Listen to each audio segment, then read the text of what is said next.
Herkese merhaba. Bu videoda size Excel'de tablolarda işimizi kolaylaştıracak bir iki özellikten bahsedeceğim.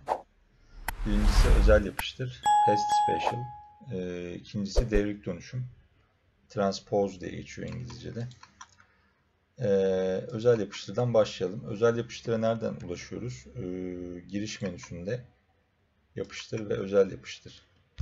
Buradan ulaşılıyor menüden ama kısa yolu da Ctrl Alt artı V tuşlarına beraber basarak ulaşılıyor. Normal kopyala yapıştırı biliyorsunuz. Ctrl C ve Ctrl V ile normal yapıştır yapıyor. Şimdi hemen başlayalım. Böyle bir tablom var. Bunun iki katını almak istiyorum. Ama tabii ki böyle formülle çarpı 2 diyerek bunu aşağı çekerek de yapabilirim. Ama ben bu şekilde yapmak istemiyorum. Şimdi burayı sileyim. Şimdi iki katını almak istediğim verileri buraya yapıştırayım. Şimdi bunu özel yapıştırla yapacağız. Önce çarpmak istediğimiz sayıyı alıyoruz. Yani katını almak istediğimiz sayıyı alıyoruz. Ctrl C dedik. Hangi sayıların iki katını almak istiyorum? Onları seçiyorum. Bu aşamada Ctrl Alt ve V tuşlarını aynı anda bastım. Burada değerleri yapıştır seçtim. Bakın burada işlem soruyor. Yani ne yapayım? Çarpayım mı, böleyim mi, toplayayım mı, çıkarayım mı? Ben iki katını almak istediğim için çarp diyorum ve tamam diyorum. Yani gördüğünüz gibi burada 66 çarpı 2 132 buldu. Özel yapıştırma da bu şekilde yapabiliyoruz. Tablolarımızdaki verilerin iki katını bulduk. Şimdi 10 eksiğini bulalım mesela. Tekrar şu verileri şuraya yapıştırıyorum. Tabii ki bir veri olması lazım önce. Şimdi 10 eksiğini bulacağız. Burada yine sabit değerimiz 10. Buradaki sayıların tamamının 10 eksiğini bulacağız. Yine Ctrl C diyorum. Veri setimi seçiyorum. Ctrl Alt V tuşlarını aynı anda bastım. Yine değerleri seçtim. Bu sefer çıkar diyorum bakın. Şu sayıların hepsinden 10 çıkar dedim. Tamam diyorum. Bakın 56, 58, 48, 84, 74 buldu. Bu sefer de demin çarpmıştık. Şimdi de bölelim. Ctrl C ile kopyaladım. Bu üstüne yapıştırdım. Bu sefer de 2'ye bölelim. Yine Ctrl C dedim. Seçtim. Ctrl Alt V değerleri. Bu sefer de böl diyorum. Kaça böl? 2'ye böl. Gördüğünüz gibi özel yapıştırla bu tip şeyleri kolaylıkla yapabiliyoruz. Şimdi bir de devrik dönüşümü anlatayım. Devrik dönüşüm. Devrik dönüşüm transpose fonksiyonu bir tablomuzun satır ve sütunlarının yerlerini değiştiriyor kısacası. Öyle özetleyeyim.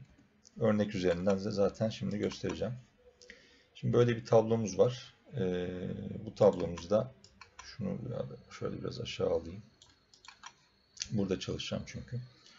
Şimdi bu tablomuzda şu sütundaki verilerimizi ve şu sütunlardaki verilerimizi, sütun başlıklarımızı satır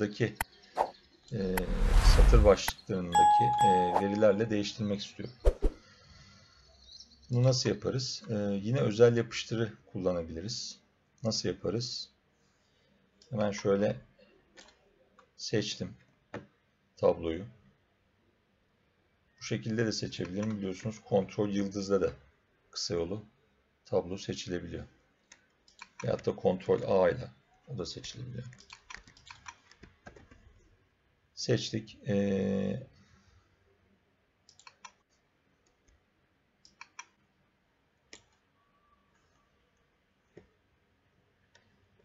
Ctrl seçtikten sonra şöyle Ctrl C ile tablomuzu kopyaladık. Şurayı seçiyorum. Ctrl Alt V'ye bastım. Demin yaptığım gibi. Bakın burada yine özel yapıştır menüsü açıldı. Bakın burada devrik dönüşüm var. Özel yapıştır menüsünün sağ altında. Burayı seçiyorum ve tamam diyorum. Evet, gördüğünüz gibi yan tablomuzdaki sütun başlıkları satırlara, satır başlıkları da sütunlara geçti. Yalnız burada şöyle bir handikap oluyor. Mesela ben bu tabloların ikisinin birbirinin bağlantılı olmasını istedim diyeyim. Şu 5 milyon olunca, şu firma 1'in cirosu 5 milyon olunca bu da 5 milyon olsun gibi. Onu nasıl yaparız? Onu da şöyle yaparız. Formülü var. Fonksiyon şeklinde Excel'de yapmışlar. Devrik dönüşüm formülü. Bu yaptığımız özel yapıştırılı olan işlemi fonksiyonla yapıyoruz. Şu tabloyu biraz şöyle sığacak şekilde alayım. Evet, bunu nasıl yapacağız? Şimdi ben burada kaç satır ve kaç sütunluk verim var? 4 satır ve işte 4 galiba 9, evet. 4'e 9'luk bir yer seçmem lazım. Şimdi öncelikle şöyle yapıyoruz. Şöyle 4 satır ve 9 sütunluk verimizi seçtik. Eşittir diyorum. Tabi bu alan seçiliyken formülümü yazıyorum.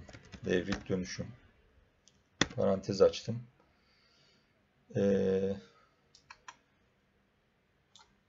Veri kaynağımı seçiyorum. A1 D10 arası. Ve normal Enter'a değil, Ctrl Shift ve Enter'a aynı anda basıyorum. Evet. Bakalım. Formülümüz doğru çalışıyor mu? Ya da bağlantılı çalışıyor mu daha doğrusu. Şurayı mesela 5 milyon yapalım. Evet, gördüğünüz gibi burada bağlantılı çalışıyor. Çünkü burada devrik dönüşüm formülünü uyguladık. İkisi de kullanılabilir. Mesela şurada 4 milyon yazayım. Bakın burada geldi. Firma 6 4 milyon olarak değişti. Hangisi işinize geliyorsa ikisi de işinize yarayacaktır. Teşekkürler izlediğiniz için. Sonraki videolarda görüşmek üzere.